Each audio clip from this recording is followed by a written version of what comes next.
Well, hey there everyone, and welcome back to r/Entitled People. In today's episode, we've got a supervisor Karen denying one of her injured employees medical care, instead telling them to stop bleeding and get back to work, as well as a few other ridiculous entitled people. So let's jump right into it.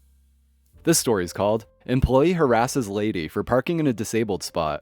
I used to work in private security. Every property that I can remember had disabled parking. Now, if you park in these spots without a placard, we write a ticket of sorts in most places. It basically says, if you park in the handicap again, we can tow you at your own expense. Note that police can also randomly drive by at any time and write a $300 handicap violation. Now we get the wannabe disability police, who see someone exit their car and have a placard, but since they aren't missing both their legs, they assume that the person isn't disabled enough, and will come and report handicap fraud to one of us in security. Essentially, we tell them that qualified people have issued them a placard, and we do not have the authority to second-guess that. Most go away, saying that they're going to look into it, and we warn them against harassing a fellow employee. Most times, nothing ever comes of it. Well, one property I was at had at least 90 security cameras, covering the parking lot, the interior, everything. One poor lady who had been the target of the building's disability police came to my desk highly upset and showed me an official-looking card someone left on her windshield. It basically warned of the criminal penalties of handicap fraud. It also had a link to where she could go online and correct the problem. I knew something was off, and I told her not to worry about it, and I would find out who put it there.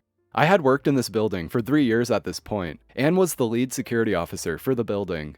Somewhat similar to a policeman who knows his neighborhood, I already had a good idea of who did it and when. However, since I was going to be reviewing camera footage and gathering evidence, the outside cameras provide a wide overview and aren't good for identifying faces. The interior cameras are needed for that. I contact corporate security for approval, as I may spend half the day investigating this matter. Well, my instincts were almost spot on as far as when it happened. In under 30 minutes, I caught the time someone was over her windshield in the morning. Now, I thought it was one particular employee in IT. It was an IT employee, but not the one I had guessed. The client I did security for had problems with theft from the IT area in the past, and their areas are saturated with cameras. I get him coming back inside, so I then back up the footage from before he went out. I can see the bogus criminal warning he printed out, sitting on his desk face up for a couple of minutes after grabbing it from the printer tray, then walking outside with it. I went online and checked the link that he had provided, and it looked like something a web developer would slap together hastily. I wrote it all up, packaged all the evidence together, and sent it to corporate management and human resources. Remember that there had been a few thefts a while back? At the end of the week, the associate who I caught comes and tells me how ridiculous it is that I can't catch missing laptops, but I can catch him. As I tried to briefly tell him what updates had been made to CCTV and the like since the last theft, he cut me off with some not so nice words and left. Here's an edit. I had to clarify the IT guy's website in the comments. The website had this woman's license plate and car make prominently displayed at the top of the page, and essentially said that her info had been reported to the Secretary of State, known as the DMV in other states, and the Secretary's police agency. The link also said that the placard would need to be destroyed, as criminal charges would be brought if the placard was found again. It was a single page with no links. The fact that the page did not say, "This is such and such law enforcement agency," nor did it try to get money in the form of a fine, is why it wasn't considered more than harassment. But to me, it really did ride the line of trying to impersonate a law enforcement agency. To my knowledge, the lady never looked at the webpage, which is probably best. Well, even though it never tried to scam her into paying anything or anything like that, I still think that's considered impersonating a law enforcement agency, and that's a pretty serious thing. This guy got very lucky that nothing came of that, but I just don't get why he put so much effort into this whole thing. What does he gain from it? And this one's called Karen's Supervisor Denies Me Medical Care, Gets Written Up Herself. Back when I was studying for my ECE, Early Childhood Educator, aka preschool teacher, I was assigned to an inner-city daycare for my internship. The daycare was located in an office tower and catered mostly to people that worked in the buildings nearby. I was posted to the preschool room, 24 to 5-year-olds and 3 teachers. I was excited and eager to learn everything I could and really wanted to do a good job. Good job equals happy kiddos. Happy kiddos equals good grades. Easy peasy, right? 2 of the teachers were fantastic. Let's call them Polly and Molly. They welcomed me, showed me around, and introduced me to the rest of the center staff. Every day, I learned more from them and felt like I was growing as a teacher. The third, lady, was not as nice. Okay, she was openly hostile. Let's call her Bertha. Bertha was older than the rest of us by at least 20 years, and made it her life's mission to cut me down every chance she got. Paints not put away to her specifications, she would remind me, loudly, in front of parents, that I had to do it again and properly this time. Dollhouses not lined up in perfect symmetry, I would be given a lecture by a very gleeful Bertha on the need to keep the classroom tidy.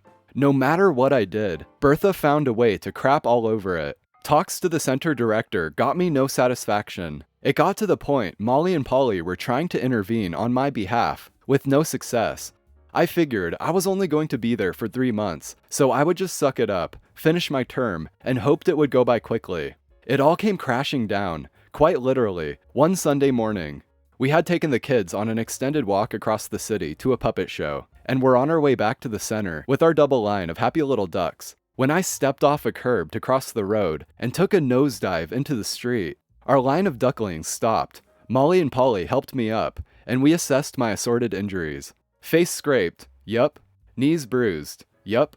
But most alarming was the 6-inch slice of 1/4-inch deep road rash on my hand that was causing blood to pour down my arm and drip off my elbow. Molly and Polly said, "OP, you need to go to the ER." But Bertha says, "Stop bleeding, you're traumatizing the children." I'm trying not to bust out bawling in front of our ducklings, and I say, "I need to go to the ER." "No, you need to go back to the center with us and finish out your day," said Bertha. "Bertha, she's bleeding." Molly and Polly tried to insist. "I am the head teacher. Finish the day or I will write you up, and you will get a failing grade on your internship," said Bertha. Molly or Polly, I forget which one, dug through our supply backpack and managed to find me a face cloth to put over my hand. When we got back to the center, I cleaned up my arm and wrapped up my hand in a dish towel. The pain was unholy. I actually wondered if I had broken my wrist. I thought of going to the director, but her office was dark and locked, leaving Bertha in charge of the center and me. So I managed to finish out the day by changing the dish towel about halfway through. The thought of being written up loomed large in my mind. I didn't want to fail my internship and maybe be removed from the course, so I sucked it up and chugged along, enduring scoffs and eye rolls from Bertha, and comforted by supportive hugs and sympathy from Molly and Polly when Bertha wasn't looking. I made it home, walked through the front door, and burst into tears. My family looked at my bloody towel and wanted to know what happened. I showed them my hand, and one of my many brothers shoved me into his car and took me to the ER. The next few hours were filled with a whole bunch of pain, while the doctors painstakingly picked every tiny bit of gravel they could see out of my hand, and then scrubbed it with a bristle brush to make sure it was clean. To add insult to injury, I was given 2 shots in the bum, antibiotics and tetanus. Then my hand was wrapped in a soft cast, and I was given a note for light duty for 2 weeks. The next day, I was back at work taking my coat off when Bertha walked into the staff room and saw my cast. Bertha scoffs and says, "Ugh, going for the dramatic look, are we?" No, the ER doctor put this on my arm last night after spending 2 hours picking gravel and mud out of my hand. Insert shocked Pikachu face from Bertha. I walked past her and straight to the director's office and told her everything that had happened. She was pissed at Bertha, who was the one who got written up. My professor was contacted, and I was moved immediately to a different center across the city. Later, I heard that Bertha left the daycare. Whether it was on her own steam or she was kicked to the curb, I don't know. I was just happy to hear she was gone. Edit to add, I see many comments expressing concern for the ducklings. Bertha was extremely kind to them. Please don't worry about them. I really hope she faced more repercussions than just getting written up. That is seriously neglecting basic workplace safety. OP is lucky that that injury didn't get some kind of serious infection after having to wait hours for it to get treated to finish their shift. And that quote from Bertha is just the best. "Stop bleeding, you're traumatizing the children." Well, sorry, I guess. This story's called "Valley Girl Lady Wanted to Call the Cops on Us for Waiting in My Truck." My roommate and I had to head to Vancouver to buy a front passenger side fender panel off of a truck to replace the badly dented one on mine. We assumed the traffic would be really bad, so we left a bit earlier. The plan was to meet the guy at 6 p.m. after he got off work, but we arrived about 40 minutes earlier than expected. So I sent him a message on OfferUp that we'd sit and wait. So we parked in a nice open spot across the street, in front of a house with a fence. No big deal. There were other people there, and they didn't seem to mind us at all. We were waiting about 30 minutes, just sitting and watching YouTube videos. And during that time, A woman parked her car in front of another house a ways ahead of us, but we paid no attention to her.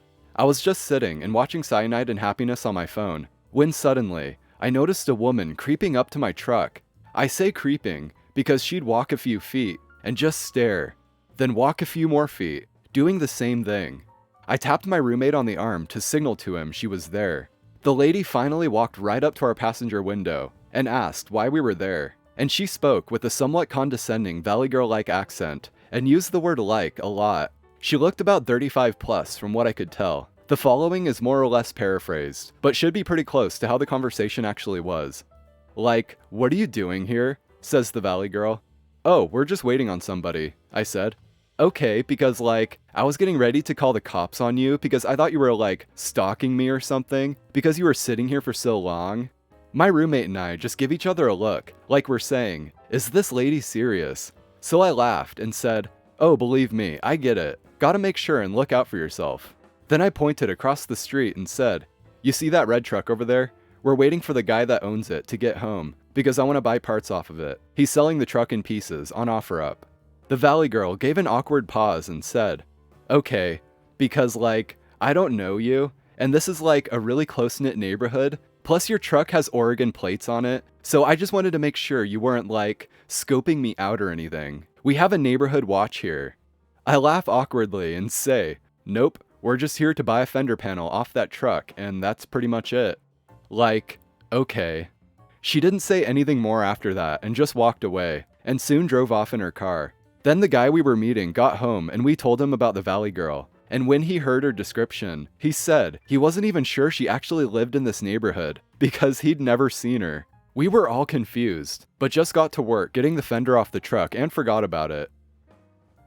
This one's called "Woman Makes a Random U-Turn, then Tries to Flee the Scene of the Accident She Caused."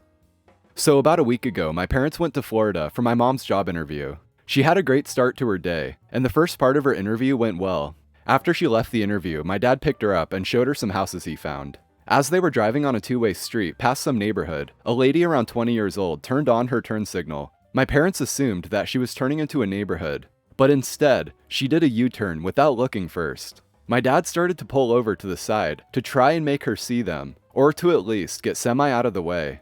She still wasn't looking, and slammed into the passenger side of my parents' car, knocking them into a ditch. As they went into the ditch, the airbags went off, knocking my parents around, giving my mom a burn on her neck. As they were sitting in the ditch and getting their bearings, my mom looked around and realized that the lady was still in her car, and that she was pulling forward and reversing backwards. She was trying to leave, without even checking on my parents. Luckily for my parents, this lady's car was damaged enough that she couldn't drive away. About 5 minutes after the accident, the lady finally got out of her car and ran over to check on my parents. By this point, 4 other drivers have stopped, and one of them thankfully called the police and said that he would stick around. Another driver also said he could give a statement, but he had to drop off his dogs first. About 5 minutes later, the county sheriff came and started taking statements.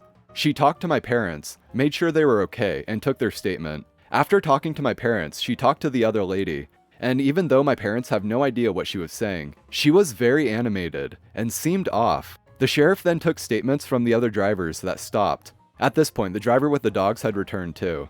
After talking to everyone, the sheriff walked back to my parents and said that she would need to remind the other driver of what happened because she seemed to be having some memory problems. Keep in mind that the other driver was in her early 20s. It wasn't some old blind lady who was distracted by talking to her dog.